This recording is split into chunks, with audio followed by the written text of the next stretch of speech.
Bismillahirrahmanirrahim. Assalamualaikum warahmatullahi wabarakatuh.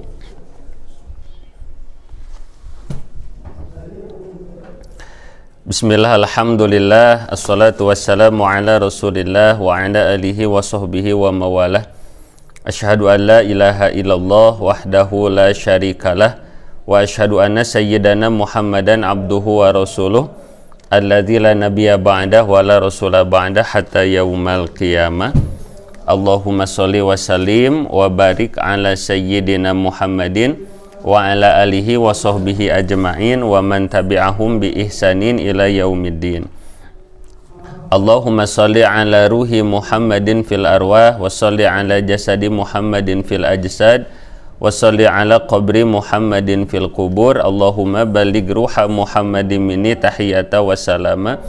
Allahumma sholli ala nuril anwar wa siril asrar wa tiryaqil agyar wa miftahi babil yasar sayyidina Muhammadinil mukhtar wa alihil athhar wa ashabihil akhyar adada ni'amillahi wa ibdali. Amma ba'du fa ya ibadallah ittaqullaha haqqa tuqatih wa la tamutunna illa wa antum muslimun. Faqala Allah Ta'ala fi kitabihil karim wa huwa asdaqul qailin. A'udzu billahi minasyaitonir rajim. Bismillahirrahmanirrahim. Wa dzakir fa inna dzikra tanfa'ul mu'minin.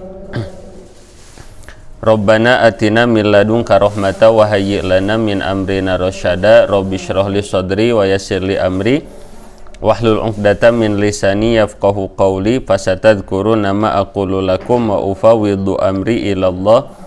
Innallaha basirum bil ibad. Rabbana atmim lana nurana waghfir lana innaka ala kulli syai'in qadir. La ilaha illa anta subhanaka inni kuntu minadh dhalimin. Fastajabna lahu wa najainahu minal ghammi wa kadzalika nunjil mu'minin. Subhanallah walhamdulillah wa la ilaha illallah wallahu akbar wa la haula wa la quwata illa billahil aliyyil azim. Yang saya hormati para alimil ulama, para ustadz-ustadzah, para guru, para kesepuhan, wabil khusus seluruh jajaran manajemen dari tingkat dirdik sampai unit, seluruh dewan guru, dewan pengasuhan, dewan tata usaha, serta Bapak Ibu rahimakumullah ahli pengajian yang semoga senantiasa berada dalam rahmat, ridho, maghfirah Allah Subhanahu wa taala.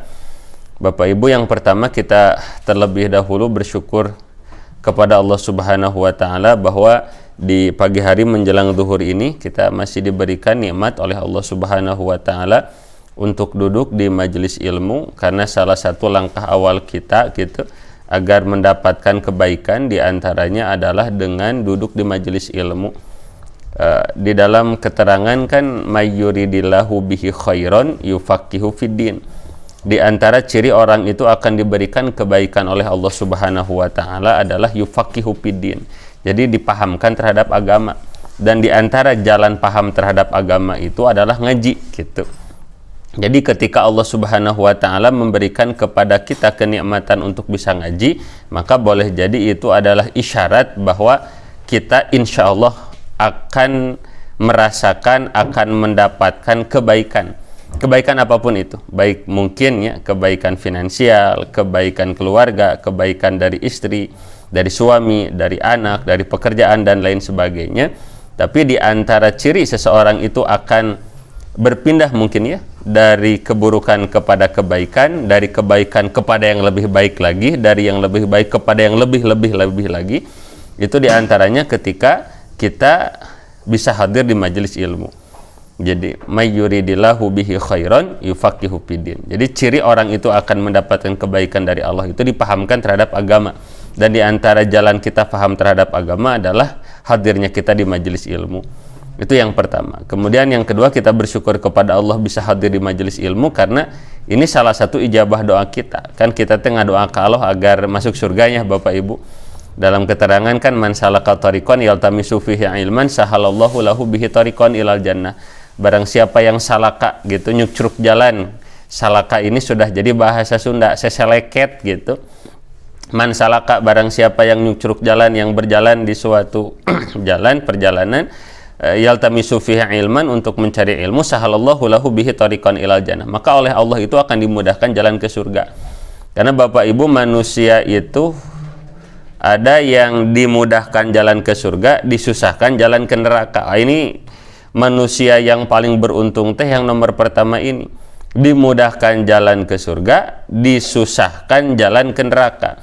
Jadi kalau dalam bab ibadah, bab ketaatan, semalas apapun kita, ada saja gitu alasannya teh, ada saja faktor yang membuat kita teh harus beribadah. Misalnya kita teh males ngantuk gitu, tunuh mau tahajud teh, padahal jam 2 teh sudah dibangunkan oleh Allah. Awalnya ngantuk, tapi rai tiba-tiba ingin pipis gitu. Da ari ku pipis mahnya sangantuk-ngantuk apapun, da berangkat ngebelecet kacai teh gitu. Berangkat ke kamar kecil. Nah, terbangunkan oleh ingin buang air kecil atau ingin buang air besar. Setelah buang air kecil, buang air besar, buang angin kecil, buang angin besar gitu. Kagok gitu, mau sekalian berwudu saja, wudu kemudian sholat. Nah itu teh orang-orang yang dimudahkan jalannya ke surga seperti itu. Ada saja alasan untuk beribadah teh, lagi malas-malas ngaji, ada saja yang ngajak, ada yang nyampe. Nah kita teh sekarang teh sebetulnya namanya sedang rariweuh, banyak pekerjaan, ada urusan, da dibawa ngaji mah Bapak Ibu aya wae horeamna teh, aya wae alasanna teh sok gitu. Kalau seandainya Bapak Ibu, ini tapakuranan kita, kalau seandainya pengajian tausiah Jumat itu tidak diwajibkan, apakah mungkin kita akan hadir? Nah itu menjadi bahan tafakuran kita. Karena apa? Karena terkadang hamba Allah itu semangat ngaji itu ketika ada pakuat pakait dengan haliah duniawiyah. Jadi kalau kita nggak ngaji nanti ada punishment, kalau kita nggak ngaji nanti ada SP misalnya dan lain sebagainya, baru semangat ngaji. Tapi ketika belum ada kewajiban misalnya dari perusahaan, dari unit atau dari apapun itu, misalnya kadang semangat ngaji kita, saya lah bukan kita, semangat ngaji saya kurang semangat. Nah tapi ketika kita lagi malas ngaji, tiba-tiba ada instruksi dari pimpinan, ada instruksi dari siapapun itu yang membuat kita harus hadir di majelis itu, maka hakikatnya kita sedang dimudahkan jalan ke surga. Kalau dulu gitunya ada paribasa pun guru mah, lamun jelema hese diajak ke surga bakal dijongklokeun ke surga. Nah intina mah apa ya, intina mah ke surga kene. Ada yang ke surganya itu dengan berjalan gitu kan, ada yang berlari, ada nu dijongklokeun ke surga. Nah, tapi intinya apa? Sahalallahu lahu bihi tariqan ilal jannah, dimudahkan jalan ke surga dan disusahkan jalan ke neraka. Apa maksudnya? Jadi kalau mau maksiat ada saja halangannya gitu. Lihat HP, mau lihat yang aneh, tiba-tiba kuotanya habis. Mau lihat yang tidak baik, tiba-tiba sinyalnya error. Sinyalnya kuat, kuotanya bagus, pas mau buka tiba-tiba anak lari mau minjem HP kita, nggak jadi. Ada saja halangannya itu. Mau gibah tiba-tiba sariawan, mau fitnah orang tiba-tiba kagegel gitu kan, tergigit lidah itu. Ada saja itu halangan untuk berbuat maksiat. Maka teman-teman Bapak Ibu, ini harus kita syukuri. Kalau kita digolongkan oleh Allah, hamba Allah yang dimudahkan jalan ke surga dan disusahkan jalan ke neraka. Jadi kalau ibadah walaupun malas ada saja itu alasan untuk melakukannya. Tapi kalau dalam bab maksiat walaupun semangat ada saja halangannya. Ini harus disyukuri Bapak Ibu rahimakumullah. Yang bahaya itu kalau sebaliknya. Apa sebaliknya? Kalau maksiat lancar, kalau ibadah susah. Ini yang bahaya. Jadi kalau mau melakukan dosa dan maksiat Bapak Ibu rahimakumullah, itu kita dengan bebas bisa melakukan. Sudah misalnya mohon maaf nih, ketika mau zinah mata, kuota lancar, layarnya full HD gitu kan, kemudian tidak ada yang mengetahui, wah bebas mau berapa jam pun kita bebas berbuat maksiat. Tapi sekalinya ketika kita mau tahajud, mau sholat duha, mau sedekah, mau berzikir, berat luar biasa, maka berhati-hatilah. Ketika telinga mau bermaksiat, lidah mau bermaksiat, kolbu mau bermaksiat, mau riba, mau ini dan itu, kok mudah selasa lancar. Tapi sekalinya mau melakukan ketaatan, mau sedekah, mau zakat, mau memberi kepada orang tua, mau bersedekah kepada tetangga, kok terhalang saja. Nama ini harus diwaspadai Bapak Ibu rahimakumullah. Semoga di awal ini menjadi bahan tafakuran kita, apakah kita tergolong hamba Allah yang dimudahkan jalan ke surga dan disusahkan ke neraka, atau naudzubillah sebaliknya, orang yang dimudahkan jalannya ke neraka dan disusahkan jalannya ke surga. Maka Bapak Ibu, ketika Allah memberikan kepada kita nikmat untuk bisa ngaji gitu kan di siang hari ini adalah kenikmatan yang luar biasa, cing cirining tawis gitu kan, merupakan ciri, semoga ini jadi isyarat bahwa kita ini adalah hamba yang dikehendaki kebaikan oleh Allah Subhanahu wa taala. Cuman sekali lagi untuk mendapatkan kebaikan dari Allah ya butuh ongkosna. Al ujratu biqadril masyaqqah, besarnya pahala, besarnya imbalan, besarnya upah itu berbanding lurus dengan beratnya pekerjaan. Karena besarnya pahala ngaji, besarnya fadilah ngaji, gogoda nage hoream, gogoda nage ada saja lagi ngaji, ada teman yang ngajak ngobrol lagi ngaji, gogoda nate banyak.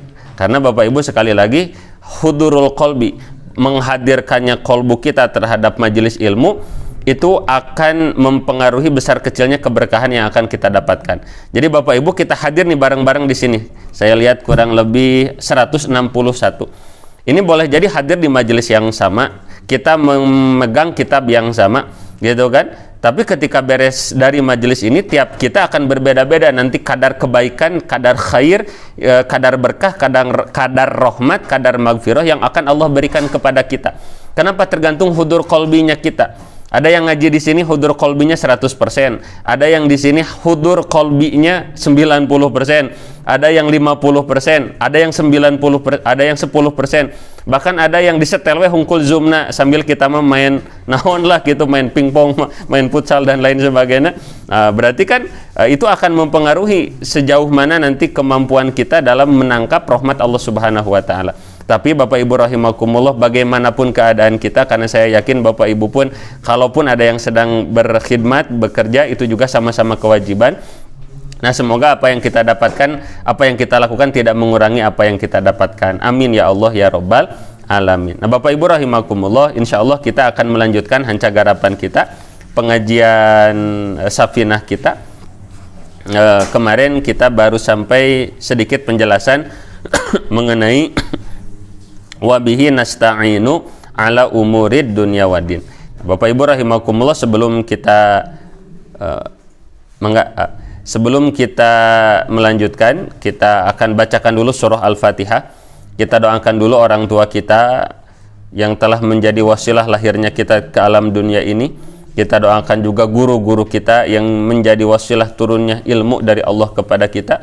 Dan kita doakan juga wabil khusus pengarang kitab Safinatun Najah Syekh Salim bin Sumair, kemudian pengarang kitab Kasyifatus Saja Syekh Nawawi Al-Bantani, beserta seluruh guru-guru kita, para alimil ulama, para wali-wali Allah, para kekasih-kekasih Allah, dan wabil khusus lagi kepada guru besar kita, guru mulia kita Kiai Haji Abdullah Gimnastiar beserta seluruh keluarga. Kita doakan seluruh beliau-beliau semoga dipanjangkan usianya oleh Allah Subhanahu wa taala, dalam ketaatan, dalam keistiqomahan, diluaskan rezekinya, diberikan rahmat magfirah oleh Allah Subhanahu wa taala, diberikan keluarga yang sakinah mawadah warahmah dan keturunan yang soleh dan solehah.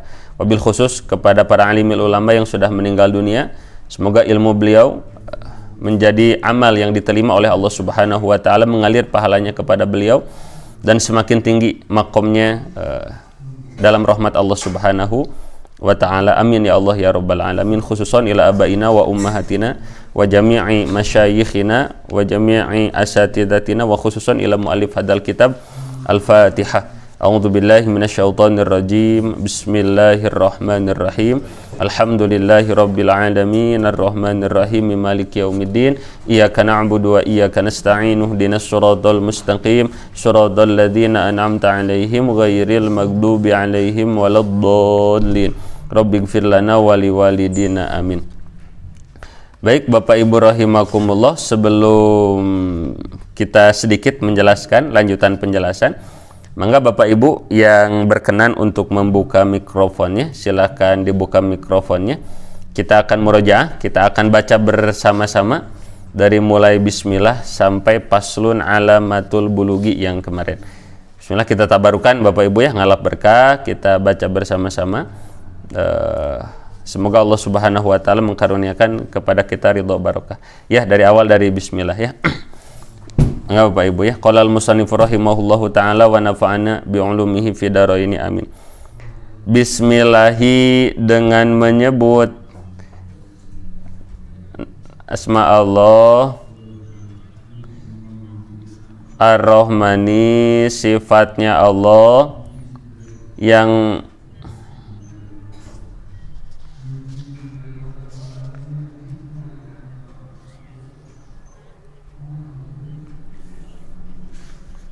Baik Bapak Ibu rahimakumullah, suaranya banyak tabrakan ya, banyak delay.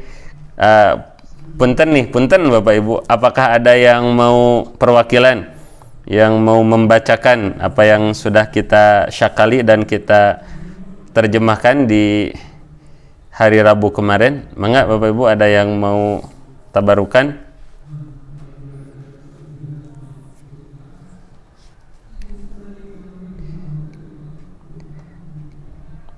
Tacan anu ngacung aya gitu.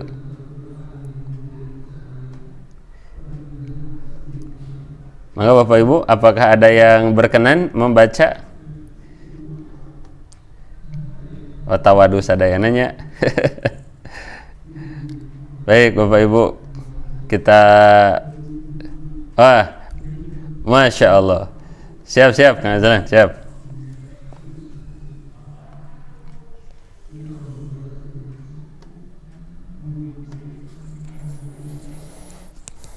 Waalaikumsalam.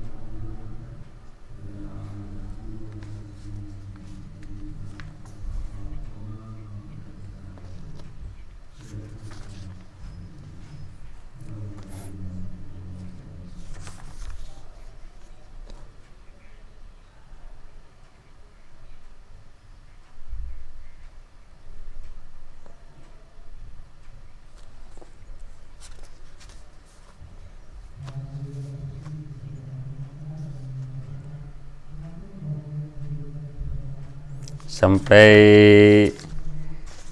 apa arkanul islami Kang?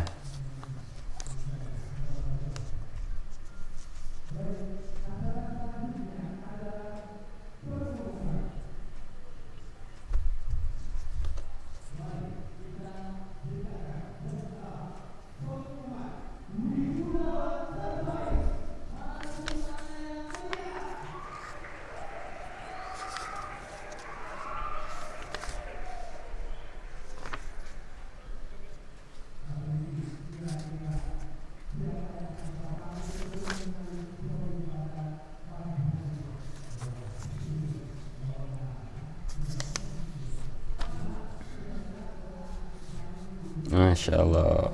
Alhamdulillah. Jazakallah.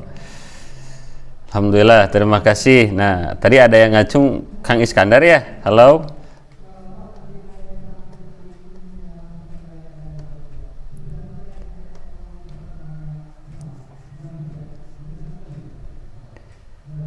Halo, Kang Iskandar.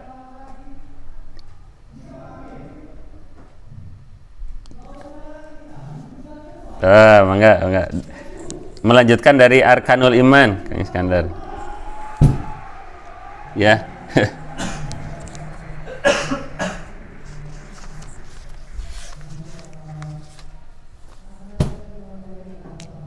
Mangga kasih makan.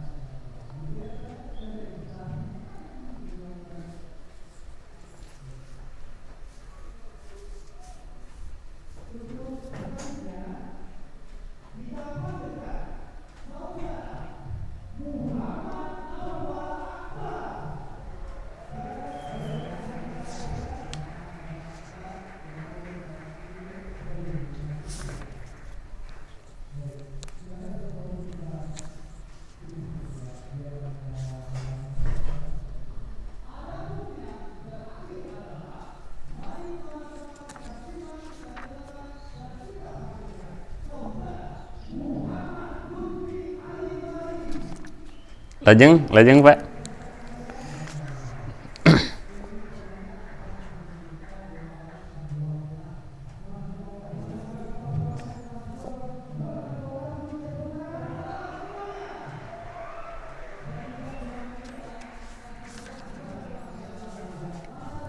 Halo, suantana tanya Paknya.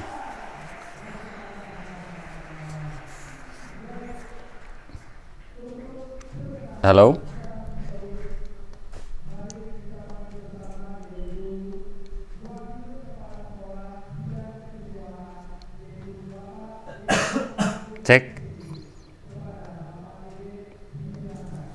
Aduh, Masya Allah. Mohon Pak, tur nuhun, jazakumullah khair. Ada lagi yang mau melanjutkan dari wa makna la ilaha illallah? Mangga nu ngangge bahasa Sunda, mangga saya. Oh, siap.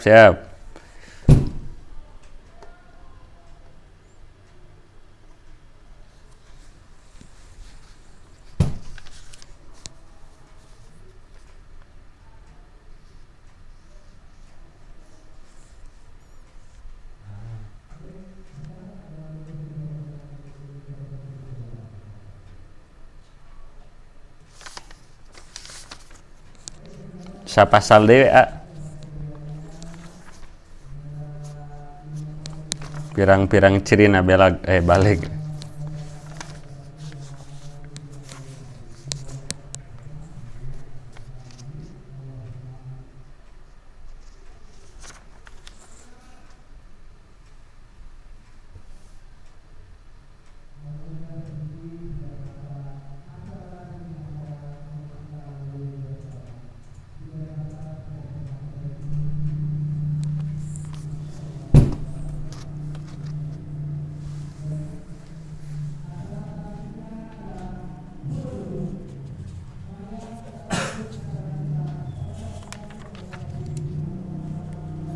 Masya Allah, barakallah. Hatur nuhun kasadayana bapak-bapak yang sudah berkenan membacakan, semoga ini menjadi wasilah keberkahan bagi kita bersama.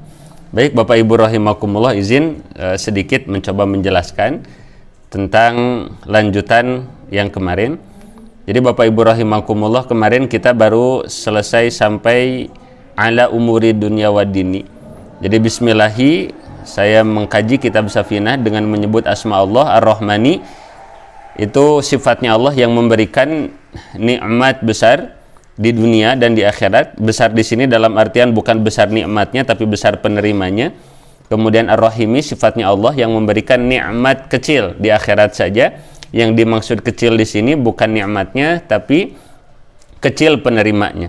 Kemudian Alhamdu, adapun segala puji yang 4. Nah, kemarin sudah kita bahas, puji yang 4 itu adalah qadimun li qadimin. Puji Allah kepada Allah, qadimun li hadisin, puji Allah kepada makhluk, hadisun li qadimin, pujinya makhluk kepada Allah, hadisun li hadisin, pujinya makhluk kepada makhluk. Itu lillahi, semuanya adalah milik Allah. Jadi Bapak Ibu rahimakumullah, adab-adaban kita kalau mau memuji dan ketika dipuji adalah segala mengembalikannya kepada Allah. Karena sekali lagi Bapak Ibu rahimakumullah, di antara asbab yang bisa memadorotkan diri kita, yakni diantaranya ketika kita memuji atau dipuji tidak segera dikembalikan kepada Allah Subhanahu wa Ta'ala. Nah, yang kemarin sampai 3 episode itu Bapak Ibu dibahas di Darut Tauhid Official YouTube ya, itu mengenai penyakit ain. Itu adalah asbabnya itu kita memuji orang tanpa membawa asma Allah, atau kita dipuji orang dan tidak segera dikembalikan kepada Allah. Itu ternyata bisa memadorotkan diri kita. Bahkan yang namanya ain bisa mensakitkan badan yang sehat, bisa merusak kendaraan yang bagus, bisa membuat bercerai suami istri yang harmonis. Pokoknya mah berat lah kalau terkena ain. Bahkan dalam sebuah keterangan mayoritas umat Kangjeng Nabi itu sampai meninggal asbab wasilahnya disebabkan karena ain. Gitu. Karena ain itu asbabnya 2, yakni ketika memuji atau dipuji tanpa membawa asma Allah, kemudian ketika ada orang yang hasad kepada kita, yakni orang yang tidak suka melihat kita berhasil. Sehingga hati-hati Bapak Ibu ya, tidak sembarang orang itu harus mengetahui keberhasilan kita. Karena kalau ada orang mendengar keberhasilan kita lalu mereka bukannya bahagia, malah sebaliknya merasa hasad kepada kita, itu bisa menimpakan penyakit ain kepada kita. Makanya dalam surah Al-Alaq disebutkan wa min syarri hasidin idza hasad, dan dari hasadnya orang-orang yang memiliki hasad. Nah, itu berhati-hati Bapak Ibu rahimakumullah. Nah, di antara cara kita agar bisa membentengi diri dari penyakit ain itu diantaranya kalau dipuji atau memuji segera kembalikan kepada Allah Subhanahu wa Ta'ala. Bilih nih Bapak Ibu, khawatir kalau misalnya Bapak Ibu saat ini ada anak yang sedang ririwit. Ririwit itu gampang sakit, mus-mus, demam gitu kan, sedikit-sedikit demam, sedikit-sedikit nangis, rewel dan lain sebagainya. Khawatir itu diasbabkan karena penyakit ain. Kadang dipuji oleh neneknya nggak bawa alhamdulillah, dipuji oleh tetangganya nggak bawa alhamdulillah. Kadang kita pun yang muji anak, ih si neng meni geuli, si neng meni ganteng, meni kasep gitu, anak bapak meni bager. Hati-hati Bapak Ibu, khawatir itu akan menimpakan ain. Karena boleh jadi dalam diri kita, di kolbu kita sudah ada ainnya, ada virus ain. Jadi ain itu mirip corona gitu. Kalau di dalam misalnya kalau bener corona itu ada ya, jadi dalam diri saya ada corona, maka kalau saya batuk itu bisa menimpakan kepada orang lain. Nah begitu juga ain, kalau dalam ain saya ada penyakit, dalam diri saya, dalam kolbu saya ada penyakit ain, kalau saya muji orang atau saya hasad ke orang, itu langsung virus ain dalam diri saya itu langsung nular lewat mata saya. Maka berhati-hati Bapak Ibu ya, sing apik. Nah di sini diajarkan alhamdulillah, sing yakin segala puji Allah ka Allah, puji Allah ka makhluk, puji makhluk ka Allah, puji makhluk ka makhluk, itu semuanya adalah lillahi, milik Allah Subhanahu wa taala, Rabbul alamin, yang mana Allah ini adalah pengurus seluruh alam semesta. Gitu. Wabihi, dan hanya kepada Allah nasta'inu, kami memohon pertolongan, ala umuri dunia wa dini, atas perkara dunia dan atas perkara akhirat. Nah, seorang mukmin yang sempurna Bapak Ibu berdoa memohon kepada Allah itu bukan hanya minta dunia. Kalau perkara dunia mah kadang Bapak Ibu masih banyak orang Islam di antara kita yang minta ke Allah gitu nya. Ingin minta rumah baru gitu, apalagi yang masih single, yang masih jomblo, yang belum punya pasangan, husu gitu ke Allah, nanti ya Allah jodoh, ya Allah jodoh, ya Allah jodoh. Nah, tapi mohon maaf Bapak Ibu, dalam perkara ukhrawiyah, dalam perkara agama, kadang tidak syukur kita minta dunia. Minta agar istiqomah salat di masjid di awal waktu misalnya, seperti itu. Kadang kurang khusyuk ketika meminta kepada Allah. Nah, seorang mukmin yang sempurna adalah meminta kepada Allah baik perkara dunia ataupun perkara akhirat sama-sama khusyuknya. Bahkan lebih bagus lagi kalau perkara akhirat lebih mantap. Kemudian wassallallahu, dan semoga rahmat Allah. Jadi sholat di sana itu yang dimaksud Allah bersolawat itu bukan Allah maca Allahumma sholli ala sayyidina Muhammad. Jadi Bapak Ibu, ada ayat yang masyhur yang saya pahami yang diturunkan oleh Allah di bulan Sya'ban. Di antara dua ayat yang masyhur yang turun di bulan Sya'ban, yang pertama adalah ketika turun perintah bersolawat. A'udzubillahi minasyaitonirrajim. Innallaha wa malaikatahu yusholluna 'alan nabi ya ayyuhalladzina amanu shollu 'alaihi wasallimu taslima. Nah, ini turun di bulan Sya'ban. Sehingga bulan Sya'ban disebut juga syahrus sholawat, bulan bersolawat, karena ayat yang memerintahkan untuk bersolawat itu turun nanti di bulan Sya'ban. Innallaha, sesungguhnya Allah, wa malaikatahu, dan malak-malaknya Allah, yusholluna 'alan nabi, gitu, bersolawat kepada Nabi. Nah, apa yang disebut dengan solawat Allah? Masa Allah baca Allahumma ya Allah, masa Allah baca ya Allah, gitu. Ternyata Bapak Ibu, yang disebut dengan solawat Allah itu adalah rahmatnya Allah. Wassallallahu, dan semoga rahmatnya Allah, wasallama, dan keselamatan, ala, itu semoga tetap, sayyidina, kepada sayyid kita, pimpinan dunia akhirat kita, Muhammadin, kangjeng Nabi Muhammad sallallahu alaihi wasallam, khatamin nabiyyina, yang menjadi penutup seluruh nabi, wa alihi, dan seluruh keluarganya kangjeng Nabi, wa sahbihi, dan seluruh sahabatnya kangjeng Nabi, ajma'ina, seluruhnya. Jadi semoga rahmat Allah, keselamatan itu senantiasa tercurah limpah kepada kangjeng Nabi, kepada keluarganya kangjeng Nabi, dan seluruh sahabatnya kangjeng Nabi. Wala haula, dan tidak ada daya, wala quwata, dan tidak ada kekuatan. Nah Bapak Ibu, apa bedanya haula dan quwata? Nah, dalam beberapa tafsirannya, dalam beberapa pemaknaannya, jadi ketika kita membaca la haula wala quwata, tidak ada daya, tidak ada kekuatan. Nah Bapak Ibu, kalau secara garis besar mah asa tidak ada bedanya. Apa sih bedanya daya dan kekuatan? Mirip misalnya kita baca Bismillahirrahmanirrahim dengan menyebut nama Allah yang Maha Pengasih dan Penyayang. Apa bedanya pengasih dan penyayang? Asa sama-sama saja. Tapi ketika kita mulai dirincikan, oh yang dimaksud dengan sifat Rahman itu ketika Allah memberikan nikmat yang mana tidak ada batasan, baik kafirin atau mukminin, fasikin ataupun solihin dapat semua, oh itu Rahmannya Allah. Nah tapi Rahimnya Allah beda lagi, yakni kasih sayang Allah, nikmat rahmat Allah yang khusus kepada orang-orang soleh saja. Nah begitu juga haula dan kuwata. Nah, ketika kita membaca la haula tidak ada daya, wala quwata dan tidak ada kekuatan. Ma farqu bainahuma? Naon bentena gitu. Ternyata Bapak Ibu yang dimaksud dengan haula di sana itu adalah daya melakukan ketaatan. Jadi la haula ya Allah hamba mah tidak bisa taat gitu. Wala quwata. Nah, kuwata di sana ini adalah kekuatan untuk menjauhi maksiat. Nah, itu tafsirannya Bapak Ibu. La haula tidak ada daya untuk melakukan taat, wala quwata dan tidak ada kemampuan kekuatan untuk menjauhi maksiat. Illa billahi kecuali dengan haula daya, kuwata dan kekuatan Allah dari Allah Subhanahu wa taala. Jadi Bapak Ibu, hamba-hamba Allah yang suka wirid hauqalah itu satu ada yang baru qauliyah la haula wala quwata illa billah, la haula wala quwata illa billah. Tapi orang yang sudah paham harus mulai disurupkan karena qalbu. Jadi setiap kita akan melakukan ketaatan, la haula ya Allah hamba bisa taat ge daku Allah.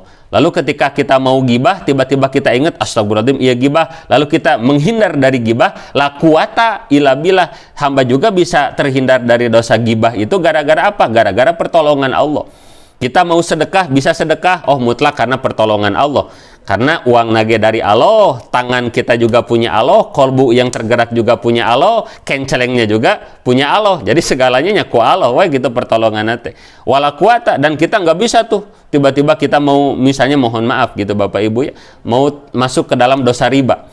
Tiba-tiba ada pertolongan, kata keluarga nate ya daripada nginjem kabang mah ya tikami wesna. Ya pakai we, kalau ada uang bayar lagi. Itu kan pertolongan. Akhirnya kita nggak jadi tuh masuk ke dalam jebakan riba. Nah, la quwata tidak bisa kita terhindar dari riba illa billah kecuali dengan pertolongan Allah Subhanahu wa taala. Nah, ini kedah nyurup Bapak Ibu dina qalbu kita.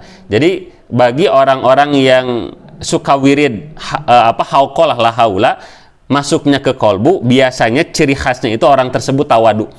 Jadi tidak merasa bisa beramal, karena bisanya dia beramal pun adalah pertolongan dari Allah. Contoh Bapak Ibunya lamun kita dengar azan, menarik tuh Bapak Ibu takbirnya, Allahu Akbar, Allahu Akbar. Kita kan jawab juga Allahu Akbar, Allahu Akbar. Asyhadu an la ilaha illallah. Kita baca asyhadu an la ilaha illallah. Asyhadu anna Muhammadar Rasulullah. Kita juga jawab asyhadu anna Muhammadar Rasulullah. Sampai lafaz ini Bapak Ibu kita mengulangi apa yang diucapkan oleh muadzin. Tapi berbeda kalanya ketika muadzin sudah ngajak ibadah, hayya 'alas shalah. Kita jawabnya la haula wala quwata illa billah. Ini teh adalah ikrar ketawaduan kita kepada Allah. Ya Allah, dah hamba teh tidak bisa wudu kecuali dengan pertolongan Allah. Tidak bisa hamba nutup aurat kecuali dengan pertolongan Allah. Tidak bisa ngangkat tangan untuk takbir kecuali dengan pertolongan Allah. Punggung tidak bisa membungkuk kecuali dengan pertolongan Allah. Tamu tawadian itu diantaranya adalah hamba-hamba Allah yang sudah nyurup, yang sudah meresap la haula wala quwata illa billah ke dalam kolbunya. Itu kurang lebih Bapak Ibu pemaknaan apa sih bedanya la haula dengan wala quwata. La haula itu tidak ada daya gitu ketika kita akan melakukan ketaatan, wala quwata dan tidak ada daya ketika kita menjauhi kemaksiatan, illa billahi kecuali dengan daya dan pertolongan dari Allah al-aliyyi, Allah yang maha tinggi, al-azimi, Allah yang maha agung. Kemudian bismillahirrahmanirrahim kita masuk ke dalam pasal yang pertama, yakni pasal arkanul islami. Paslun adapun ini pasal arkanul islami, adapun rukun-rukun Islam. Jadi arkanun ini jamak taksir. Kalau Bapak Ibu ada yang pernah belajar bahasa Arab, ismun, isim dari segi bilangan, dari segi adat itu ada 3, ada mufrad, ada mutsanna, ada jamak. Nah, arkanun ini jamak. Dari segi tunggalnya itu ruknun, ruknani, yakni arkanun gitu. Nah, jadi kalau kita dengar makan rukun, kalau di dalam bahasa kita merukun ya, rukun itu mufradnya. Kalau duana ruknani, kalau banyaknya arkanun. Arkanul islami, adapun rukun-rukun Islam khamsatun itu ada 5. Jadi ini adalah basic atau pondasi agama Islam. Dalam kitab Kasyifah disebutkan wasyar'an dan secara syariat al-inqiyadu li ahkamis syar'iyyah, bahwa diantara makna dari rukun Islam itu diantaranya adalah terikat dengan ahkamus syar'iyyah, yakni dengan hukum-hukum syara'. Kemudian apa saja rukun Islam itu? Syahadatu Yang pertama adalah syahadat. Ayat tayaqqunun, yakni meyakini an la ilaha, bahwasanya tidak ada Tuhan illallahu, angin Allah subhanahu wa ta'ala, wa anna, dan sesungguhnya Muhammadan, kangjeng Nabi Muhammad, Rasulullahi, adalah Rasulullah Muhammad sallallahu alaihi wasallam. Nah Bapak Ibu rahimakumullah, kurang lebih Bapak Ibu ya, mungkin ini bisa menjadi bahan tafakuran kita. Syahadat itu nanti ada dua. Satu, ada syahadat syarat masuk Islam, syarat Islam. Jadi syahadat syarat Islam. Jadi kalau ada orang sudah membaca asyhadu alla ilaha illallah wa asyhadu anna muhammadar rasulullah, itu masuk kepada gerbang pertama yang disebut dengan syahadat syarat Islam. Yang kedua ada yang disebut dengan syahadat munjin. Nah, jadi Bapak Ibu, yang pertama ada syahadat syarat Islam, yaitu syarat masuk Islam, syarat menjadi orang Islam. Yang kedua ada yang disebut dengan syahadatul munjin, syahadat yang menyelamatkan. Jadi Bapak Ibu, ada yang pertama yakni syahadat sebagai bentuk syarat berislam. Jadi diaku jadi Islam gitu kan, terikat oleh hukum syara, oleh hukum Islam. Itu diantaranya gerbangnya adalah dengan syahadat ini, dengan pengakuan terhadap Allah dan pengakuan terhadap Rasulullah Muhammad Shallallahu Alaihi Wasallam. Jadi untuk bisa sah sholatna gitu, sah zakatna, sah puasana, nah syahadat ini diantara pintu gerbangna. Itu yang pertama. Tapi Bapak Ibu, ini belum tentu orang yang bisa membaca syahadat selamat di akhirat. Kenapa? Karena ketika kita ingin bisa selamat nanti di akhirat, wajib melakukan yang kedua, yakni syahadatul munjin. Syahadat munjin ini adalah keyakinan kita yang minimal itu disertai dengan 3 dasar. Satu, adanya ma'rifat. Dua, adanya iddi'an. Yang ketiga adanya qabul, kan seperti itu. Nah, ma'rifat itu adalah idrakun jazimun muwafiqun lil waqi'i nasyi'un an dalilin. Jadi kita itu yakin kepada Allah itu harus dengan idrakun jazimun, sing yakin sayakin yakina. Teu owah gingsir kata orang Sunda mah Bapak Ibu. Jadi satu, sing yakin ke Allah na teh sing kuat. Kemudian muwafiqun liwaqi'in, kemudian Allah yang kita yakini itu adalah Allah yang sebenar-benarnya Allah. Jadi tidak meyakini Allah yang bukan Allah. Jadi kadang menyembah kepada siapa? Allah. Ari Allah di mana? Nya itu we Allah nu di jero Ka'bah. Nah, itu berarti can bener ma'rifatna. Gitu. Nah, kemudian yang ketiga nasyi'un an dalilin. Kita ma'rifatna ke Allah itu disertai dengan dalil. Jadi ketika ditanya, yakin Allah itu ada, apa dalilnya Allah itu wujud, apa dalil Qur'annya, apa dalil aklinya, itu tahu Bapak Ibu. Nanti ada yang disebut dengan iman ilmu, terbahas ketika nanti membahas rukun iman. Nah, kemudian yang kedua adanya iddi'an. Iddi'an itu adalah menerima di pangerananku Allah, dituhani oleh Allah, dan yang menerima dinabiyi oleh Rasulullah Muhammad Shallallahu Alaihi Wasallam. Dan yang ketiga adanya qabul, yakni menerima syariat dari Rasulullah Muhammad Shallallahu Alaihi Wasallam. Itu kurang lebih nanti ada yang disebut dengan syahadatul munjin. Kemudian yang selanjutnya yakni wa iqamus sholati, yaitu rukun Islam yang kedua adalah menegakkan sholat. Dalam kitab Kasyifatus saja dinyatakan bahwa yang namanya sholat itu Bapak Ibu, wahiyya afdalul ibadatil badaniyati adz-dzahirati. Jadi yang namanya sholat itu adalah ibadah badan dohir yang paling afdol. Wa ba'daha, dan ibadah yang paling afdol setelah sholat, as-saumu adalah puasa, tsummal hajju kemudian haji, tsumma zakatu kemudian zakat, fa farduha afdalul faraidho, dan kefarduan sholat itu adalah kefarduan yang paling afdol, wa nafluha, dan sunnah sholat sunnahnya, afdalul nawafila, adalah paling afdolnya sunnah. Wala yu'adzaru ahadun fitarkiha madama akilan, dan tidak boleh meninggalkan sholat, tidak mendapatkan udzur sholat, madama akilan, selama orang itu berakal. Jadi Bapak Ibu, dalam sholat itu tidak ada udzurnya kecuali orang itu tidak punya akal. Contoh Bapak Ibu, kalau puasa itu ada udzurnya. Contoh apa udzur puasa? Di antaranya sakit dalam perjalanan gitu kan, atau haid dan lain sebagainya, itu adalah udzur dalam berpuasa. Tapi dalam sholat itu tidak ada udzurnya. Bahkan dinyatakan sehancur apapun badan kita, itu sholat tetap wajib bagi diri kita. Madama akilan, selama kita berakal. Tapi kalau orang yang sudah tidak berakal, punten gitu ya, gila, maka tidak wajib sholat. Jadi cara terbaik agar tidak wajib sholat diantaranya adalah menjadi orang gila. Tapi kalau orang yang gilanya dipaksa, itu sholatnya wajib dikodok tuh. Kemudian Bapak Ibu, wa ita'u zakati, kemudian selanjutnya adalah melaksanakan zakat. Yani di antara zakat itu ada 8 asnaf. Di sini dijelaskan dalam kitab Kasyifatus saja. Dari mulai 8 asnaf orang yang menerima zakat itu adalah orang yang fakir, orang yang miskin, kemudian amil, kemudian rikob, kemudian gorimin, kemudian sabilillah, kemudian ibnu sabil. Nah, kemudian Bapak Ibu, wasaumu ramadhana, dan selanjutnya adalah puasa di bulan Ramadan. Nah, insya Allah sebentar lagi kita akan melaksanakan ibadah Ramadan. Wa furido fi sya'bana, dan syariat Ramadan itu difardukan ketika bulan Sya'ban. Nah, jadi Bapak Ibu, tadi yang disampaikan oleh saya ayat yang masyhur yang turun di bulan Sya'ban itu innallaha wa malaikatahu. Kemudian yang kedua adalah ya ayyuhalladzina amanu kutiba alaikumussyam. Jadi syariat puasa itu ayatnya turun di bulan Sya'ban, di tahun kedua hijrahnya Nabi ke Madinah. Dan Nabi melaksanakan puasanya hanya sampai 9 kali. Kenapa? Karena Rasul di tahun 11 Hijriah beliau meninggal dunia di bulan Rabiul Awal. Kemudian wahijul baiti, selanjutnya adalah melaksanakan ibadah haji manistata'a ilaihi sabila, bagi orang yang mampu dalam perjalanannya. Nah, itu Bapak Ibu tentang rukun Islam. Kita lanjut.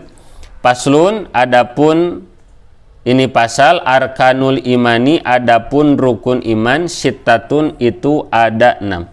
Nah, Bapak Ibu rahimakumullah, dalam kitab Kasyifatus saja dinyatakan bahwa marotibul imani khamsatun, bahwa yang namanya iman itu Bapak Ibu poinnya ada 5 dan tingkatannya pun ada 5. Bahkan disebutkan oleh Syekh Nawawi Al-Bantani awaluha iman taklid.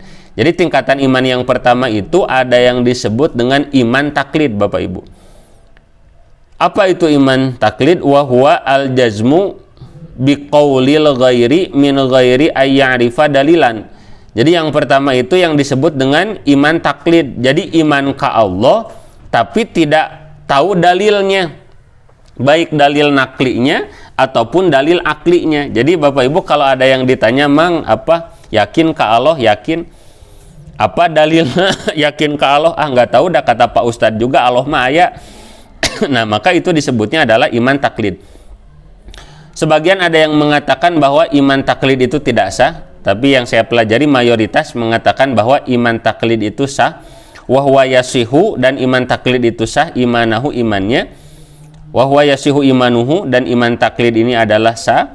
Ma'al isyani Bapak Ibu. Tapi orang yang masih di martabat atau di tingkat iman taklid itu ma'al isyan, setiap saat dihitung bermaksiat kepada Allah Subhanahu wa ta'ala. Bitarkihi an-nadhra ay al-istidlal, karena tidak maunya orang tersebut mencari ilmu. Ingkana qadiran ala dalili, seandainya orang tersebut masih mampu mencari ilmu. Jadi yang pertama ada yang disebut dengan iman taklid, yakni iman kepada Allah tapi tidak tahu dalil, tidak tahu sifat-sifat Allah yang wajib, yang mustahil dan lain sebagainya. Maka imannya sah, tapi setiap detik dihitung maksiat. Jadi Bapak Ibu, kalau ada orang yang dia itu beriman kepada Allah tanpa dalilnya gitu, kita tidur, kita makan tapi dihitung argo maksiat, argo berdosa kepada Allah. Kenapa? Karena tengaji gitu. Itu yang pertama. Yang kedua, saniha imanu ilmin. Yang kedua adalah iman ilmu. Ini yang kedua. Jadi yang kedua adalah iman ilmu. Wa huwa ma'rifatul aqaida bi adillatiha wa hadza min ilmil yakin. Jadi yang kedua Bapak Ibu, iman yang kedua adalah yang disebut dengan iman ilmu. Nah, iman ilmu itu adalah orang yang beriman kepada Allah sudah ada ilmunya, sudah ada dalilnya.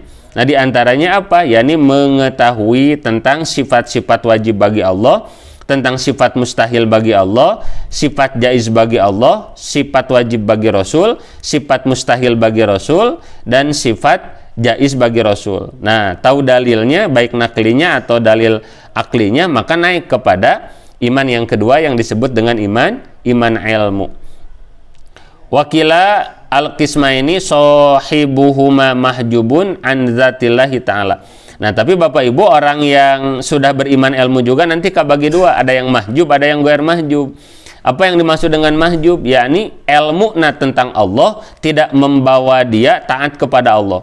Jadi tahu yakin bahwa Allah itu sama basor kepada kita, Allah maha mendengar kita, Allah maha melihat kita, tapi tidak membuat kita merasa malu ketika akan berbuat dosa dan maksiat.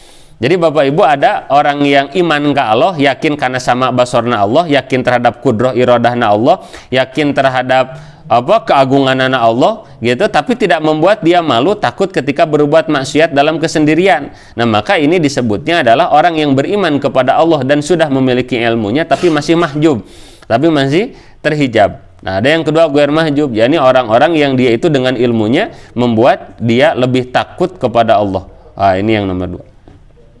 Kemudian yang ketiga salisuha iman iyan. Nah, yang ketiga tingkatan iman iyan. Bapak Ibu, kalau ada yang mau melihat syarahnya, itu ada dalam kitab Kasyifatus saja. Ini yang sedang saya bahas. Itu yang di kotaknya itu, yang kotak besarnya. Itu ada di jajaran ke-1, 2, 3, 4, 5, 6. Jajaran ke-6 dari bawah, yang tengah-tengahnya yang sedang saya baca.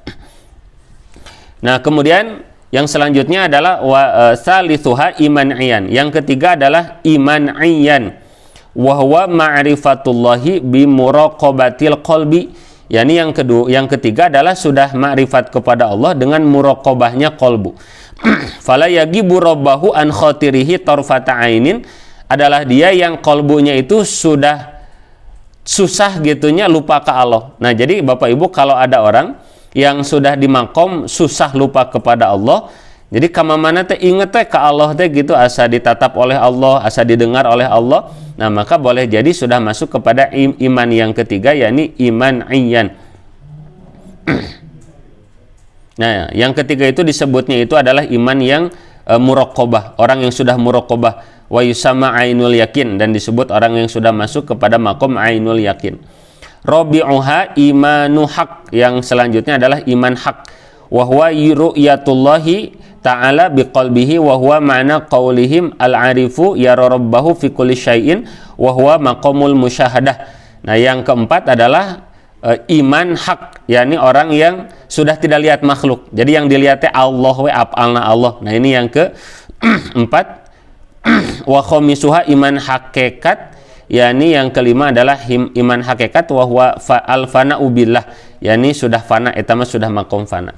Nah, jadi Bapak Ibu, kurang lebih itu adalah 5 tingkatan iman minimal kita itu harus ada di makom yang kedua, yakni orang yang mengenal Allah beserta dengan sifat wajib bagi Allah, sifat mustahil bagi Allah, sifat jaiz bagi Allah, faham mengetahui sifat wajib bagi Rasul, sifat mustahil bagi Rasul, dan sifat jaiz bagi Rasul. Kalau itu sudah hafal, faham, kita masuk kepada iman yang nomor 2, yakni iman ilmu. Nah, adapun arkanul imani, rukun iman, sittatun, itu ada 6. Yang pertama adalah antu'mina, yakni meyakinkan billahi kepada Allah, iman kepada Allah, itu yang pertama. Yang kedua, wa malaikatihi, dan beriman kepada malaikatnya Allah Subhanahu wa taala. Jadi dibacanya wa malaikatihi Bapak Ibu. Karena di sini ada harfu jar sebelum wa malaikatihi. Jadi beriman kepada malaikatnya Allah. Kalau dilihat di syarahnya, yakni bi anna, bahwa sesungguhnya ta'taqida, engkau memiliki keyakinan, annahum, bahwasanya yang namanya malaikat Bapak Ibu, ajsamun nuroniyatun, jadi jisim nuroniyah, ya, yang dari cahaya, latifatun, yang lembut, laisu dzukuron, yang mana malaikat itu bukan laki-laki, wala inasan, dan bukan perempuan, wala khunasa, dan bukan juga banci.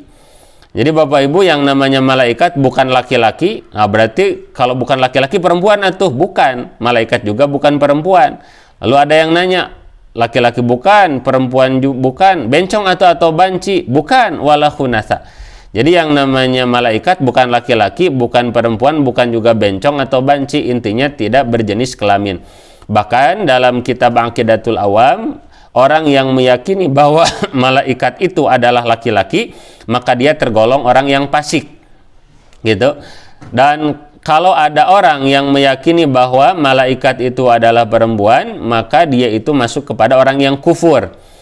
Terus ada orang misalnya meyakini laki-laki tidak, malaikat meyakini perempuan tidak, tapi meyakininya bahwa malaikatnya banci atau bencong, maka asyadu kufron, maka kufur kuadrat. Nah, jadi sing yakin bahwa malaikat itu tidak berjenis kelamin. Wala abbalahum, malaikat itu tidak punya ayah. Wala ummalahum, dan malaikat itu tidak memiliki ibu. Shadiquna fima akhbaru bihi, itu jujur terhadap apa yang diberitakan kepadanya anillahi, dari Allah Ta'ala yang maha tinggi. La yakuluna, malaikat itu tidak makan. Wala yashrabuna, dan tidak minum. Wala yatanakahuna, malaikat itu tidak menikah. Wala yatawaladuna, dan malaikat itu tidak beranak, tidak melahirkan. Wala yanamuna, dan malaikat itu tidak tidur. Wala tuktabu a'maluhum, malaikat itu tidak dicatat perbuatannya. Li'annahum al-kutab, karena malaikat itu adalah pencatat. Wala yuhasibuna, dan malaikat itu tidak dihisab. Li'annahum al-husab, karena malaikat yang menghisab. Wala tuzanuna a'maluhum, dan amalnya tidak ditimbang. Li'annahum, karena malaikat itu la sayyi'at, tidak ada kejelekan lahum bagi mereka.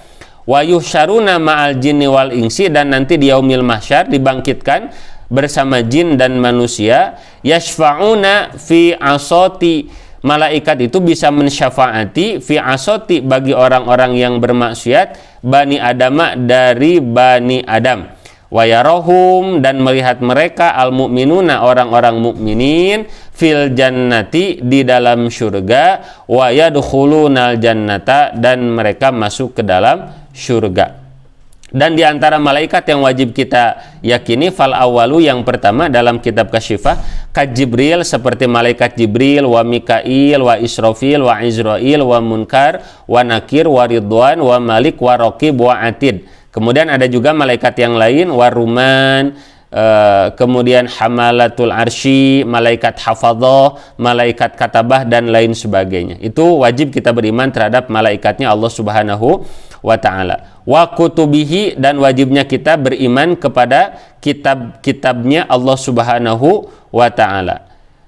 Jadi maknanya adalah al-imanu bil kitabi, beriman kepada kitab itu adalah atasdiku, membenarkan, bi annaha kalamullahi, bahwa kitab-kitab tersebut adalah kalamnya Allah, al-munazzalu, yang diturunkan, ala rusulihi, terhadap rasul-rasulnya Allah, alaihi salatu wassalamu.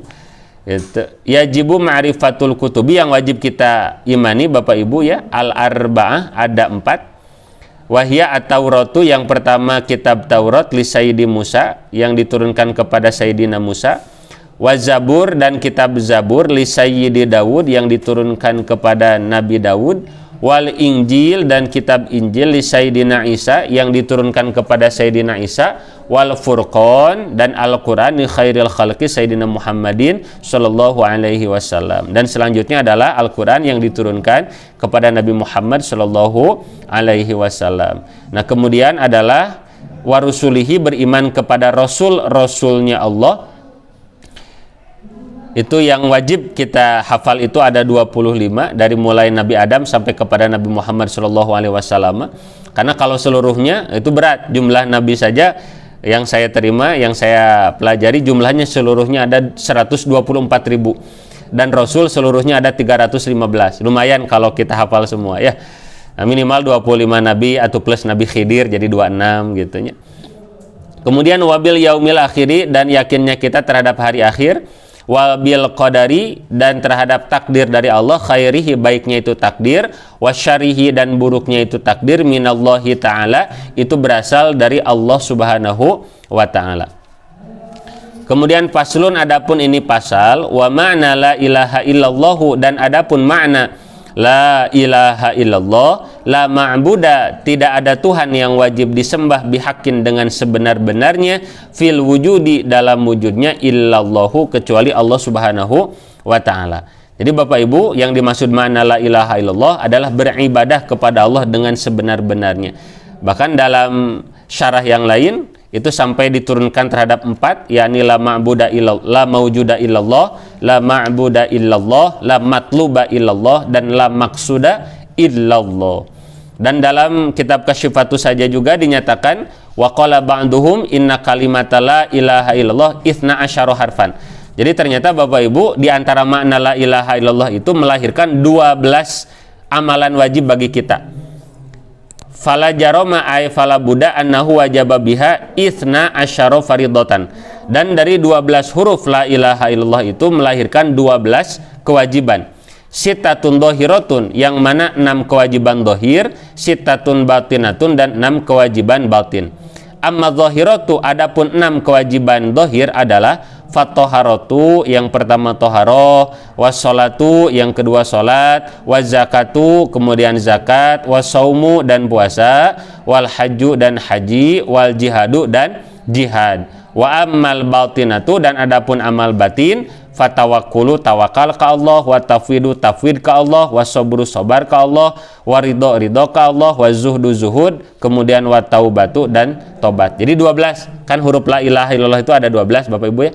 Lam alif, alif lam ha, alif lam alif, alif lam lam ha. La ilaha illallah itu melahirkan 12 kewajiban. Nah, itu tentang mukadimah Bapak Ibu.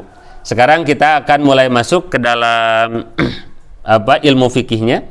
Nah, kita akan masuk kepada pasal yang pertama Bapak Ibu tentang alamatul bulugi.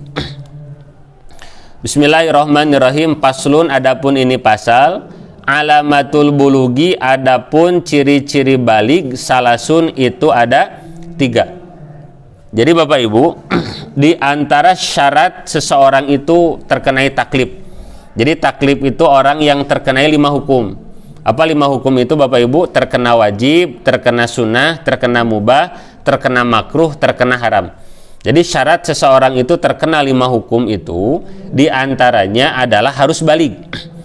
Jadi kalau ada orang yang dia itu belum balik, belum punya kewajiban. Jadi kalau misalnya ada bayi usia 5 tahun enggak sholat, dosa tidak? Tidak dosa. Kenapa? Karena bayi tersebut yang 5 tahun belum terkenai beban hukum yang 5. Kenapa belum terkena beban hukum yang 5? Karena bayi tersebut belum balik. Nah, orang Bapak Ibu yang terkenai hukum 5, yang sudah terkenai wajib, terkenai sunnah, terkenai mubah, terkenai makruh, terkenai haram, itu orangnya disebut mukallaf. Sekali lagi Bapak Ibu ya, orang yang terkenai 5 hukum, yang sudah punya kewajiban, sudah punya keharaman, itu adalah orangnya itu disebut mukallaf. Dan syarat mukallaf itu ada 4. Syarat mukallaf itu ada 4, di antaranya adalah balig. Jadi bukan hanya balig saja Bapak Ibu, ada 4. Apa yang pertama? Akilun, adalah orang tersebut berakal. Yang kedua, baligun, orang tersebut sudah balig. Yang ketiga, salamatul hawas, orang tersebut ada yang selamat antara mata dan telinganya. Yang keempat, bulugu da'wati, yang keempat sudah sampai risalah Islam kepadanya. Nah, jadi ada 4 Bapak Ibu ya. Yang pertama akilun, yang kedua baligun, yang ketiga salamatul hawas, yang keempat bulugu da'wah. Nah, itu kalau ada orang sudah punya 4 hal ini, maka dia disebut orang yang mukallaf. Apa itu mukallaf? Adalah orang yang terkenai wajib, yang terkenai sunnah, yang terkenai mubah, yang terkenai makruh, yang terkenai haram. Tapi kalau ada orang satu saja tidak ada di antara 4 ini, maka dia terbebas dari 5 hukum syara ini. Nah, jadi Bapak Ibu, kalau kita gitu punya 4 hal ini, berarti kita sudah wajib sholat, haram tidak sholat, wajib zakat, haram tidak zakat, misalnya seperti itu. Nah, tadi apa yang syarat mukallaf yang 4 itu? Yang pertama adalah akil, adalah orang yang berakal. Jadi kalau orang yang tidak berakal alias orang gila, Bapak Ibu, itu tidak terkena kewajiban. Jadi punten nu gelonya. Orang yang gila mah teu wajib sholat. Walaupun orang gila itu orang yang sehat, sterek gitu kan, ganteng, cantik gitu, tapi dari gila memakat dia itu tidak wajib sholat. Ketika ada orang gila, mohon maaf, tidak pakai baju, dosa tidak? Enggak dosa. Kenapa? Karena hilang yang pertama, yakni tidak berakal. Kemudian yang kedua, syarat yang pertama tadi berakal. Apakah orang yang berakal itu sudah terkena hukum syarat yang 5? Belum tentu. Apa syarat yang kedua? Yakni balig. Orang tersebut sudah balig. Apa itu balig, Bapak Ibu? Yakni ada 3 cirinya.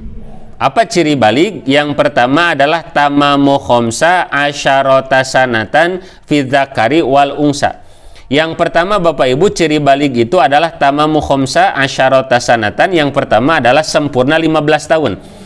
Jadi kalau ada laki-laki atau perempuan Bapak Ibu, walaupun laki-laki, punten ya, walaupun orang tersebut belum keluar air mani, belum bermimpi basah, belum haid gitu, asal sudah 15 tahun teng, maka orang tersebut sudah balig gitu. Jadi jangan sampai ada orang yang sudah usia 17 tahun ditanya, "Kang, apa sudah balik belum?" "Saya mah belum balik." "Kenapa belum balik?" "Dah belum mimpi basah." "Usia berapa sekarang?" 17 tahun. "Ah, tuh eta mah sudah telat 2 tahun balik nage." Kenapa? Karena walaupun mohon maaf belum ihtilam, belum haid, asal laki-laki atau perempuan itu sudah 15 tahun, maka orang tersebut sudah balig. Nah, kemudian yang kedua, wal ihtilamu, yang kedua mimpi basah, fi dzakari, baik laki-laki, wal unsa ataupun perempuan, litis isinina, minimal usia 9 tahun. Jadi kalau ada laki-laki atau perempuan sudah ihtilam mimpi basah, minimal 9 tahun gitu, maka dia sudah balik. Tapi minimal catatannya 9 tahun. Jadi Bapak Ibu, kalau ada orang mimpi basah atau keluar air mani, kemudian itu terjadi di usia 7 tahun. Apakah sudah balik? Belum. Maka jawabannya belum. Kenapa? Karena ihtilamnya minimal di usia 9 tahun. Kemudian yang ketiga, wal haidu adalah haid. Adalah keluar darah haid fil unsa, ini khusus di perempuan. Litis'i sinina, minimal usia 9 tahun. Jadi kalau ada perempuan sudah keluar darah haid minimal 9 tahun. Minimal 9 tahun Bapak Ibu. Jadi kalau 9 tahun sudah keluar haid, dan 9 tahunnya mohon maaf 9 tahun Hijriah, bukan 9 tahun Masehi. Jadi 9 tahun Hijriah itu kalau dimasehikan ya kurang lebih 8,5 tahunan lah, seperti itu. Maka dia sudah balik, perempuan tersebut balighah.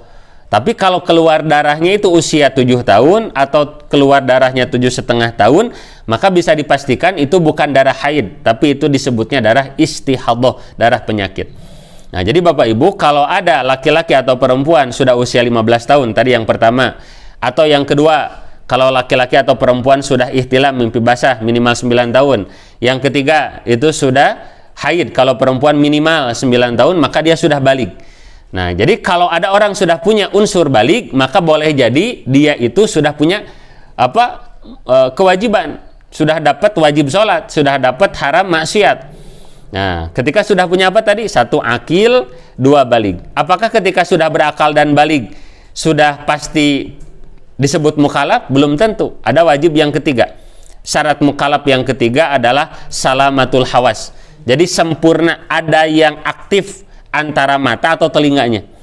Jadi Bapak Ibu, kalau ada hamba Allah sudah mah tunanetra ditambah tunarungu, jadi sudah mah tidak bisa melihat ditambah juga tidak bisa mendengar, maka jangan dipaksa sholat, karena orang seperti itu tidak wajib sholat, orang seperti itu tidak wajib puasa, orang seperti itu tidak wajib zakat. Kenapa? Karena orang tersebut bukan orang mukallaf, bukan orang yang terkena dengan 5 hukum syara.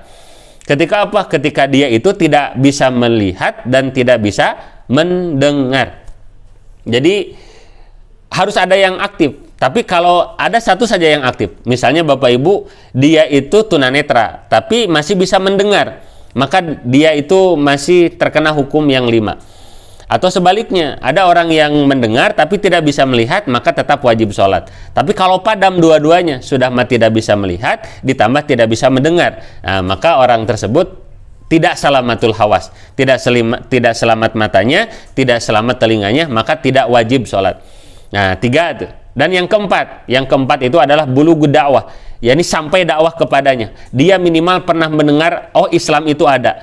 Nah, maka kalau ada orang, dia sudah berakal, kemudian dia sudah baligh, ada yang selamat antara mata dan telinganya, dan pernah mendengar tentang Islam, maka dia itu punya masuk kepada kategori orang yang mukallaf, yang terkena 5 hukum syara.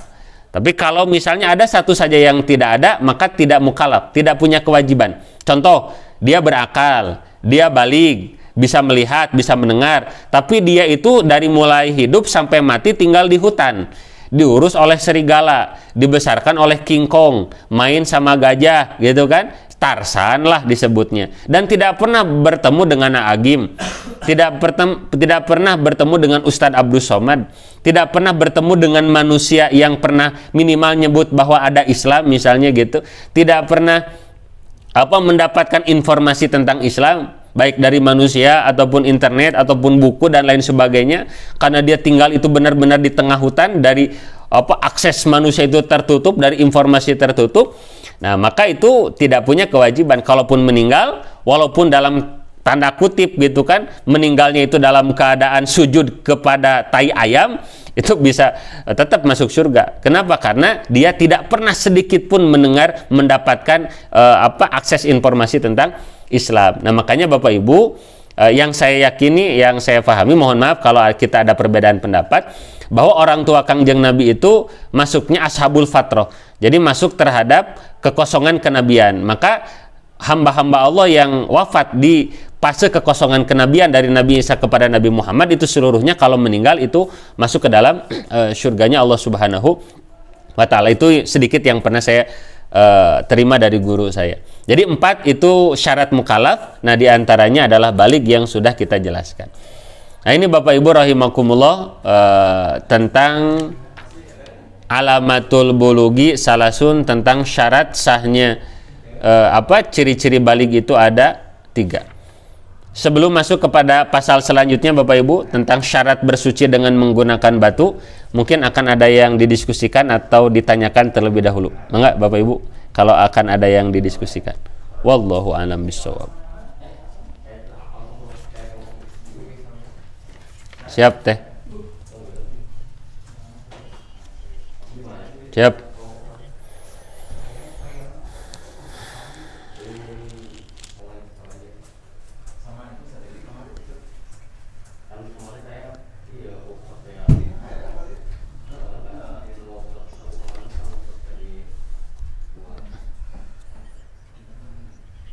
Siap.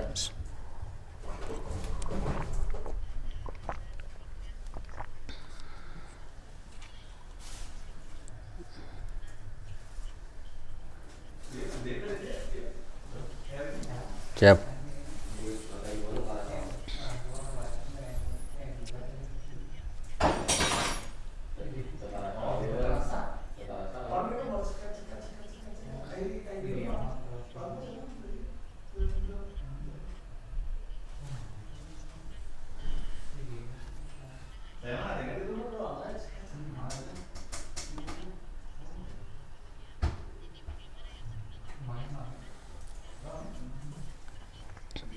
Siap.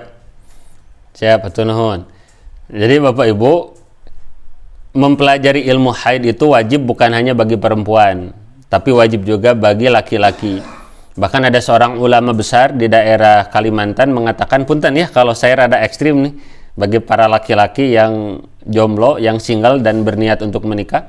Sampai ulama ini mengatakan bahwa haram hukumnya bagi seorang laki-laki untuk meminang seorang perempuan kalau laki-laki itu belum sempurna mengetahui ilmu haid. Apa itu haid? Ya, apa itu istihadah? Bahkan istihadah kabagi 2, ada istihadah sugro, ada istihadah kubro. Nifas juga ada istihadahnya, ada istihadah sugro, ada istihadah kubro. Panjang, gitu.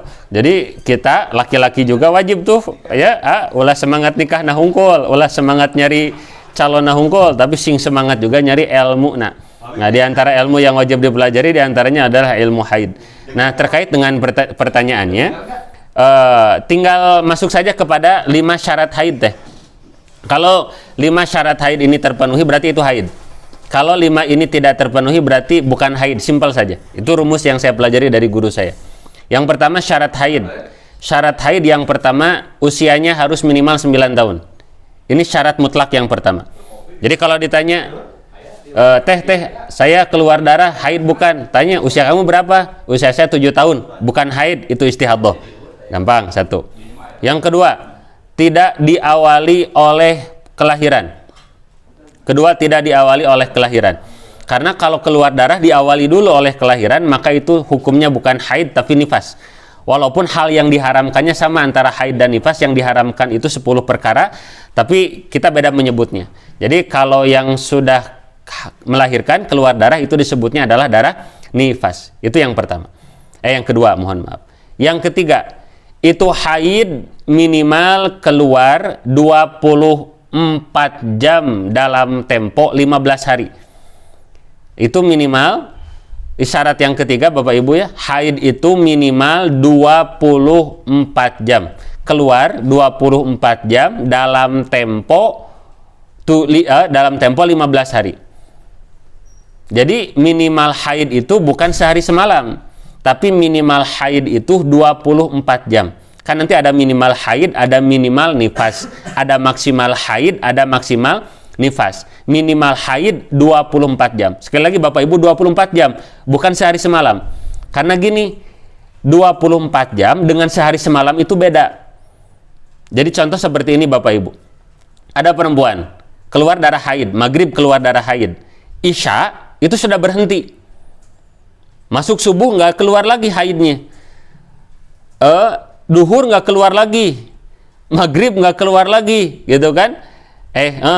Sampai asar nggak keluar lagi. Nah maghrib baru keluar lagi, isya berhenti lagi. Nah itu belum dihitung belum dihitung 24 jam, tapi itu baru dihitung 2 jam. Hari pertama maghrib isya sejam, hari kedua maghrib isya sejam, berarti itu baru dihitung 2 jam. Nah sedangkan minimal haid itu 24 jam dan maksimalnya 15 hari. Sedangkan nifas minimal sagecrotan maksimal 60 hari. Maksimalnya bukan 40 hari dan minimalnya pun bukan 40 hari, karena banyak Bapak Ibu pemahaman di masyarakat minimal nifas itu 40 hari, padahal seminggu sudah beres itu teh nifas nate. Kenapa tidak sholat? Kan sudah beres nifas kareknya saminggu. Kan tos saat atuh pamang Pak Ustad cenah genah teu sholat 40 poe, tak eta lain ku ilmu ku nafsu eta mah. Jadi ketika yang perempuan nifas 1 hari sudah nggak keluar nifas, berarti itu sudah selesai, nifasnya hanya 1 hari. Kadang bagi yang punten ya disesar kan itu sudah dikerok itu teh dari dalam rahim darahnya tuh. Jadi kadang lebih cenderung lebih sebentar gitu. Nah, jadi syarat yang ketiga adalah minimal haid itu 24 jam. Jadi kalau ada perempuan dalam 15 hari keluar darah haidnya kurang dari 24 jam ketika dijumlah, maka itu bukan haid tapi istihadah. Contoh, ada perempuan memang sih keluar darahnya itu 15 hari, tapi dalam 1 hari keluar darahnya hanya 1 jam. Misalnya hari ini hari pertama maghrib keluar, isya berhenti, berarti sejam. Hari kedua terus maghrib isya, hari ketiga maghrib isya, hari keempat maghrib isya. Maka 1 hari 1 jam kan keluarnya. 1 jam dikali 15 hari sama dengan berapa? 15 jam. Apakah itu disebut haid? Bukan, itu disebutnya istihadah. Setelah 15 hari itu tidak perlu mandi wajib, tinggal wudu, kemudian sholat. 15 hari yang dianggap haid kemudian kita tidak sholat, tinggal diqadha. Karena syarat yang ketiga adalah minimal haid itu adalah 24 jam. Nah kemudian yang keempat, syarat haid itu tidak lebih dari 15 hari. Kalau ada perempuan misalnya hari pertama deras haid nate, maghrib ke isya keluar, dari isya ke subuh keluar kene, dari subuh ke duhur keluar, dari duhur ke asar keluar, terus keluar. Nah maka kan hari pertama aja sudah 24 jam, oh berarti sah ini haid.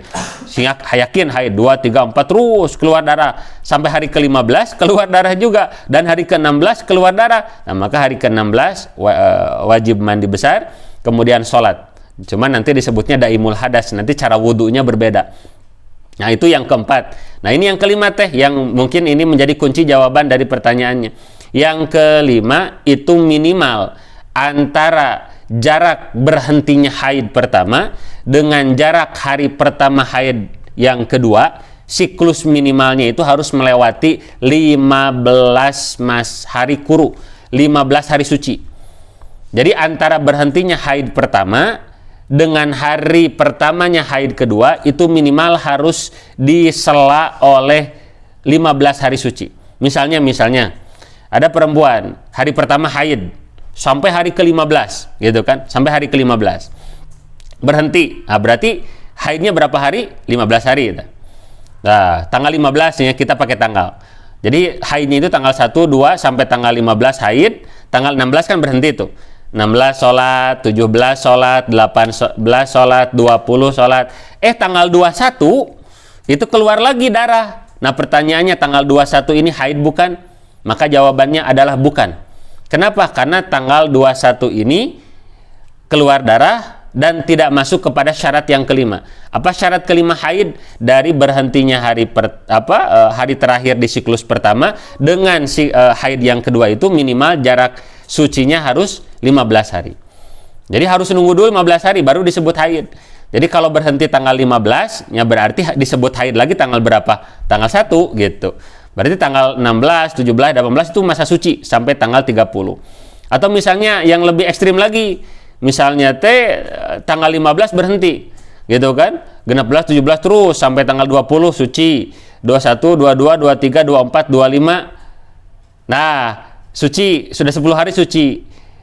Tanggal 26 hari ke-11 suci, 27 hari ke-12 suci, terus gitu kan sampai tanggal 29 misalnya, berarti 14 hari suci.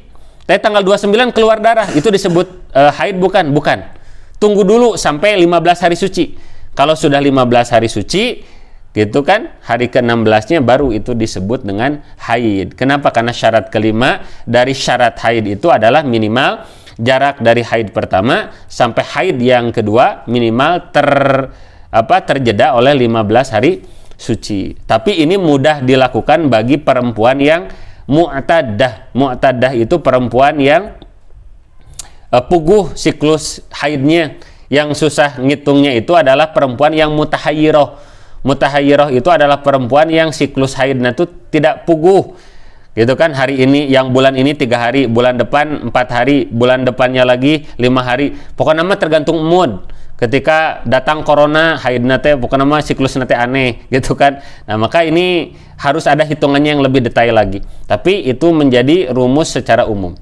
Mungkin itu teh yang bisa disampaikan. Wallahu a'lam bishawab.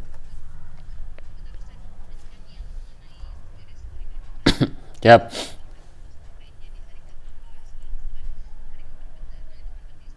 Ya.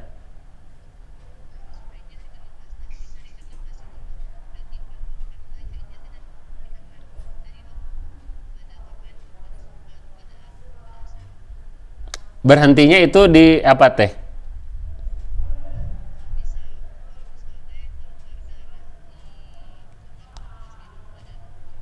Berhentinya. Ya. Nah, berarti 24 jam dari jam 9 ke jam 9 gitu teh.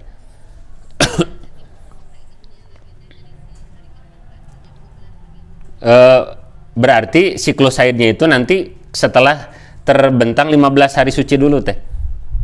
Baru haid lagi gitu. Tapi kalau belum terbatas 15 hari, berarti itu belum disebut haid. Nah, ngitung satu harinya itu ya dihitung 24 jam dari berhenti. Jadi contohnya enak mah ku waktu sholatnya. Kalau berhentinya di duhur, berhenti. Nah, berarti disebut satu hari itu duhur hari ini dengan duhur besok. Nah, itu disebut satu hari gitu. Nah, tunggu dulu sampai 15 hari suci. Jadi ketika kita masuk 15 hari suci, walaupun keluar darah, kita disebutnya suci gitu. Cuman disebutnya istihadhah itu. Tunggu dulu 15 hari, setelah 15 hari suci, keluar darah lagi, baru itu disebutnya haid. Siap. Wallahu a'lam bishawab. Oh, ini di chat ada bertanya. Yang pertama, punten, apakah bisa direkod untuk murojaah? Untuk rekaman ini Bapak Ibu, saya juga membuat rekaman. saya upload di YouTube saya. Jadi Bapak Ibu tinggal masuk YouTube, tinggal tulis saja ngaji kitab Sapinah Sapria Muhammad Abdullah. Itu ada yang pertemuan kemarin juga sudah saya upload ke YouTube. Nah, pertemuan ini juga insya Allah saya upload lagi ke YouTube. Insya Allah mungkin tampilannya juga lebih bagus, suaranya juga lebih bagus. Nah, kemudian yang selanjutnya ada, Ustadz, kalau suku-suku pedalaman itu sama seperti Tarzan gitu nggak? Kalau suku pedalaman ini tidak pernah keluar, tidak pernah bertemu dengan orang Islam, jadi benar-benar tertutup gitu, benar-benar tertutup dan halayak Tarzan. Tapi Tarzan mah ada dina film kakota heulanya gitu. Jadi ini mah benar-benar yang lahirnya di hutan, besarnya di hutan. Jadi mohon maaf, seperti layaknya hewan. Gitu. Jadi nggak pernah ada interaksi dengan manusia, benar-benar tidak pernah mendengar Islam, tidak pernah baca, tidak pernah bertemu gitu. Nah, itu baru disebutnya tidak bulugu dakwah. Gitu. Jadi suku-suku pedalaman yang benar-benar benar-benar tertutup aksesnya seperti itu. Wallahu a'lam bishawab. Baik Bapak Ibu rahimakumullah, sepertinya untuk pasal selanjutnya insya Allah akan dilanjutkan di Rabu depan. Insya Allah kita di Rabu depan akan mempelajari mengenai fikih beristinja, bersuci dengan menggunakan tisu. Nah, misalnya bisakah kita bersuci dengan menggunakan tisu tapi sah? Insya Allah nanti akan kita bahas ketentuannya di pertemuan yang selanjutnya. Mungkin itu Bapak Ibu yang bisa saya sampaikan. Saya mohon maaf atas segala kesalahan dan kekhilafan. Semoga Allah Subhanahu wa taala mengampuni setiap dosa dan maksiat kita, dan Allah Subhanahu wa taala mengkaruniakan kepada kita ilmu yang bermanfaat, ilmu yang bisa menjadi wasilah keselamatan kita di dunia dan di akhirat, dan ilmu juga yang keberkahannya bisa turun juga kepada seluruh anak dan keturunan kita hingga yaumil qiyamah. Amin ya Allah ya rabbal alamin. As'alukal ijabah bijahin nabiyil mustafa wa bisiril fatihah. A'udzu billahi minasyaitonir rajim. Bismillahirrahmanirrahim. Alhamdulillahi rabbil alamin arrahmanir rahim maliki yaumiddin. Iyyaka na'budu wa iyyaka nasta'in. Ihdinas shiratal mustaqim. Shiratal ladzina an'amta 'alaihim ghairil maghdubi 'alaihim waladdallin. Rabbighfir lana wa liwalidina amin. Bapak Ibu, bagi yang misalnya ada pertanyaan-pertanyaan yang tidak terbahas di sini, nanti mungkin bisa juga diajukan secara pribadi ke WhatsApp saya di 081224113629. Mungkin itu yang bisa saya sampaikan. Saya mohon maaf atas segala kesalahan dan kekhilafan. Subhanakallahumma bihamdika asyhadu an la ilaha illa anta astaghfiruka wa atubu ilaik. Wassallallahu ala sayyidina Muhammadin wa ala alihi washabbihi wasallam. Hatur nuhun kasadayana hapunten tina samudaya kalepatan. Assalamualaikum warahmatullahi wabarakatuh.